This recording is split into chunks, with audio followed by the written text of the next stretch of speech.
So, showbiz balita na naman tayo mga kahabibi. So, ito nga mga kahabibi, si Inigo Pascual parang hindi daw siya tunay lalaki, blah blah and so on. And of course, di ba, si Piolo Pascual, my idol, even since before, no? Talagang I love Piolo Pascual. So, ganda din naman yung tatay niya, na-issue na rin. Ito lang masasabi ko mga kabi, sa mga marites dyan, mga kahabibi dyan. Ito lang mga sismoso. So, hindi ka magiging masaya sa sarili mo hanggat hindi ka nagpapakatotoo. Alam mo yung matutulog ka na parang ang bigat sa pakiramdam, ganun po.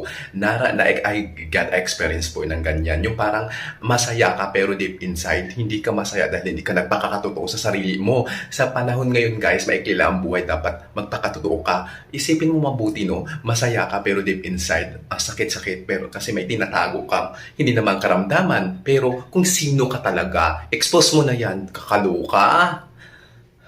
So, Inigo Pascual, may revelasyon na hindi daw siya, parang feel niya na hindi siya tunay na lalaki. So, para sa akin mga kabesh, kahit ano pa, alam ko naman si Piolo Pascual, Inigo Pascual, napakamagaling na aktor at of course, respetadong aktor. So, nasa kanila na yun, besh, kung ano yung gusto nila sa kanilang buhay. May sarili-sarili tayong opinion, may sarili-sarili tayong sariling buhay. Isipin na lang natin kung ano yung ikakasaya mo. So, para sa akin mga kabesh, ito opinion ko lang to, huwag na kayong, di ba, na ano talaga ako, besh, sa mga ganitong issue. Hayaan mo sila kung anong gusto nilang iparating sa buhay nila yon. Sila yung humahawak ng buhay na your life, your choice. So para sa akin, opinion ko lang, ako, mas masaya yung maging open ka sa sarili mo. Mas masaya yung maging pakatotoo ka sa sarili mo dahil doon mo ma-fulfill ang totoong buhay, ang totoong saya ng buhay. Dapat maging masaya na tayo, besh.